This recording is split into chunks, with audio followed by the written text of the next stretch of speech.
सुप्रभात। हम समास का अध्ययन कर रहे हैं और हमने अब तक अव्ययभाव समास, तत्पुरुष समास, कर्मधारय समास, द्वंद्व समास, द्विगु समास इनको पढ़ लिया है। आज हम लोग समास के एक और भेद बहुव्रीहि समास के बारे में अध्ययन करेंगे। समझेंगे कि बहुव्रीहि समास को कैसे पहचाना जाए या फिर इनकी विशेषता क्या होती है। इन सारी चीजों के बारे में चर्चा करेंगे। समास को पढ़ने से पहले, बहुव्रीहि समास को पढ़ने से पहले थोड़ा सा हम रिवाइज कर लेते हैं कि हमने जो पढ़ा है उन समास के बारे में छोटा सा अध्ययन। जैसे हमने देखा कि अव्ययभाव समास में इसमें पूर्व पद प्रधान होता था, उत्तर पद बदलता रहता था। तत्पुरुष समास में हमने देखा कि इसमें पूर्व पद जो है वो बदलता रहता है, उत्तर पद प्रधान होता है। द्वंद्व समास में देखा कि दोनों पद प्रधान होते हैं, पूर्व पद और उत्तर पद दोनों प्रधान होते हैं। लेकिन आज जो समास हम पढ़ेंगे बहुव्रीहि समास, इसमें देखेंगे कि ना पूर्व पद प्रधान होता है ना ही उत्तर पद प्रधान होता है, एक तीसरा पद निकल करके आता है इसमें। ठीक है, तो देखिए इसकी परिभाषा को बहुव्रीहि समास को कि इस समास में दोनों पदों में से कोई पद प्रधान नहीं होता है। जो पूर्व पद और उत्तर पद होते हैं इन दोनों में से कोई पद प्रधान नहीं होता है।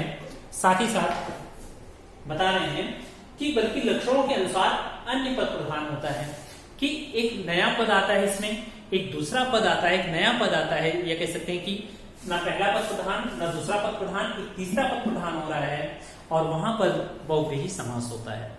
उदाहरण देखते हैं, उदाहरण से हमें समझ में आ जाएगा कि देखिए जैसे लंबोदर, क्या है ये? लंबोदर। विग्रह इसका है लंबा है उदर जिसका, अर्थात गणेश। लंबा है उदर जिसका अर्थात गणेश।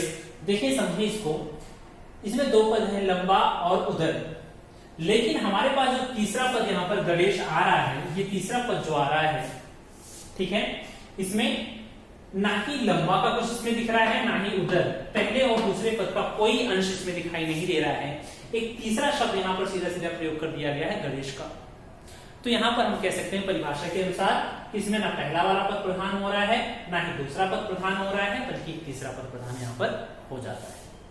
ठीक है, दूसरा उदाहरण देखें, गजानन। गज और आनंद दो शब्द हैं इसमें। देखिए विग्रह गज के समान आनंद है जिसका, अर्थात गणेश। अब इसमें भी देखें ना गणेश शब्द में ना ही गज का कोई अर्थ दिख रहा है ना ही आनंद का कोई अर्थ दिख रहा है, एक नया पद आ रहा है, एक तीसरा पद प्रधान हो रहा है, इसलिए यहां पर कह सकते हैं बहुव्रीहि समास है।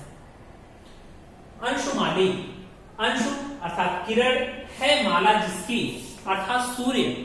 अब यहां भी देखें तो अंशु अर्थात किरण और माला, इन दोनों का भी कोई अर्थ इसमें नहीं आ रहा है। सूर्य में एक नया शब्द ही आ गया, एक नया पद ही आ गया यहाँ पर, और कह सकते हैं इस कारण यहाँ पर बहुव्रीहि समास है। संभवतः समझ में आ रहा होगा आपको। चंद्रशेखर। चंद्र है शिखर पर जिसके, अर्थात शिव। चंद्र है शिखर पर जिसके अर्थात शिव। तो देखिए यहां भी चंद्र और शेखर दो पद हैं, तो चंद्र और शिखर दो पद दिख रहे हैं आपको, परंतु इन दोनों पदों से कोई इसमें तालमेल नहीं बैठ पा रहा है, या कह सकते हैं कि दोनों पदों का कोई भी रोल इसमें नहीं दिख रहा है। एक नया पद आ रहा है यहाँ पर शिव, तो कह सकते हैं हम कि यह बहुव्रीहि समास है। वीणा वादनी। वीणा वादनी है जो, अर्थात सरस्वती, वीणा को बजाने वाली। ठीक है, तो यहां भी क्या हो जाएगा आपका बहुव्रीहि समास। दशानन। दश है आनंद जिसके, अर्थात रावण। न दस का ना आनंद का, एक नया अर्थ यहाँ पर रावण। ठीक है, तो हम कह सकते हैं गिरधर, गिर को धारण करने वाला अर्थात श्री कृष्ण। न गिर का कोई अर्थ आ रहा है, न धारण करने का कोई बात बन रही है, और एक नया अर्थ आ रहा है यहाँ पर श्री कृष्ण। तो जहां पर कह सकते हैं कि ना पहला वाला पद प्रधान हो ना दूसरा पद प्रधान हो, एक तीसरा पद प्रधान होता है, वहां पर आपका बहुव्रीहि समास होता है। ठीक है, धन्यवाद। आशा करता हूं समझ में आया होगा।